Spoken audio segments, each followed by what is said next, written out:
Men of War number 3, written by Ivan Brandon, art by Tom Derenick.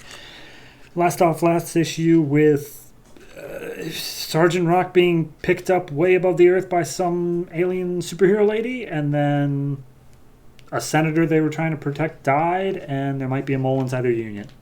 I guess. This issue doesn't really cover much of any of that as far as I can tell. But we open up with a flash forward. It's shots between the Easy Company and, as far as I can tell, this entire town is here, all with guns. And Sergeant Rock is waxing poetically about, it makes this sort of music, all the guns being fired. Every fire has 100 answers and blah, blah, blah. But point being is they're outnumbered, and this will be the death of him.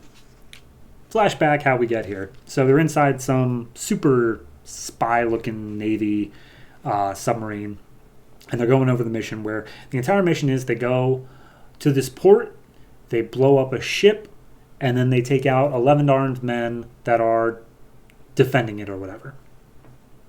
That's it. They're outside of Djibouti. Sergeant Rock is like, all right, so, seems like an easy mission, but don't get cocky. It can easily go wrong in 100 different ways. So they go down, diving under the water. They get up next to the warship. They plant a mine that's on a timer on it. And then, as soon as they do, the warship starts moving, which it definitely should not be doing. They were like, nope, this thing is supposed to be parked here this entire time. So the warship starts moving away, and they're like, all right, well, we're in trouble because that shouldn't have gone anywhere. They're like, all right, well, we got to get on the beach because clearly out here we are literally sitting ducks. So there's another ship coming up to close the gap. Apparently whoever moved the ship, even the people at the docks weren't aware of. So they were like, okay, get your guns, start firing at it. So they start trying to fire at the ship. These two ships collide with each other. Again, not entirely sure as to why, but it makes for a cool visual. And then the mine goes off, and both the ships explode. Everyone goes running, but the Easy Company makes their way onto the coast, and they start trying to make their way somewhere. I'm not even sure they know where they're going, honestly, because everything went to hell. And basically, once they're spotted, fire starts coming from everywhere, actual just live rounds, not fire. Every time one man gets shot down, 10 more show up with guns, and they're on the defensive. They've set up a barricade, and they're just shooting at everyone who comes in. Finally, an RPG comes and basically knocks down their barricade. They're down to the last clip. It's where we were at the intro, and they're like, all right, there's no way out of this. We're screwed.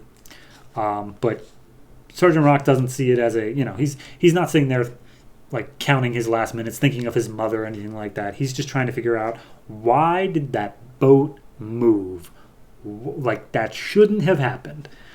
There's a man who's apparently in charge. He steps forward, gives a sigh, raises his hand up, and then there's helicopters that start showing up, and everyone else raises their guns at the Easy Company. Meanwhile, there's a dude named Korba, Private Korba, whose hands start glowing red, and he's like, Sergeant Rock, can I be excused? And he's like, no, you may not. Shut up. Take it like a man. And as they're about to go into one last stand, and they start charging with their knives, and the guys have their guns raised, the dude who's glowing red just explodes out with energy. And the helicopters crash into each other in a brilliant, fiery explosion. And that's where we end with, what? I think that I said this about the last issue as well, but these issues are very much like a standalone just series of events. I didn't feel like anything that we just covered here dealt with anything in the last issue. And I didn't feel like anything in the last issue dealt with issue 1. It's just okay, here's the mission, here's how it all goes wrong, here's how we still manage to get out. Fine, I guess, but it's just very... I don't know where we're moving with this story yet, if that makes any sense. If this is the whole thing, if it's just a collection of missions, fine. But it seemed like at the end of issue 2, they were setting up this this mole in the unit, or this traitor or something like that. They set up a whole thing of This now we've got a superpowered member of the team. Is that something we're dealing with? Is he the mole? Is he not? He seemed to be unaware of his own powers.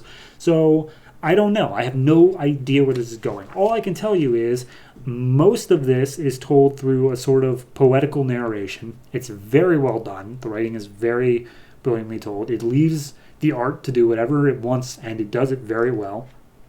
I don't have much complaint about the art at all. The fact that it's a fight scene with a bunch of guns instead of like colorful superheroes punching each other, it does a very good job at allowing me to keep track of who the good guys are, who the bad guys are, where our main character is. It does a good job at all that. And it's very grungy and gritty to match the war tone as well. So overall, though, I'm going to give this one a 7. It's just solid.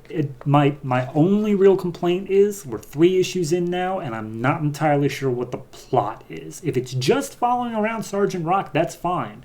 I don't have a problem with that. But it seems like they keep teasing that there's something larger going on. And I either want confirmation or a full negative on that, because otherwise I'm going to keep expecting it, and I'm going to keep being a little bit let down whenever it's not answered.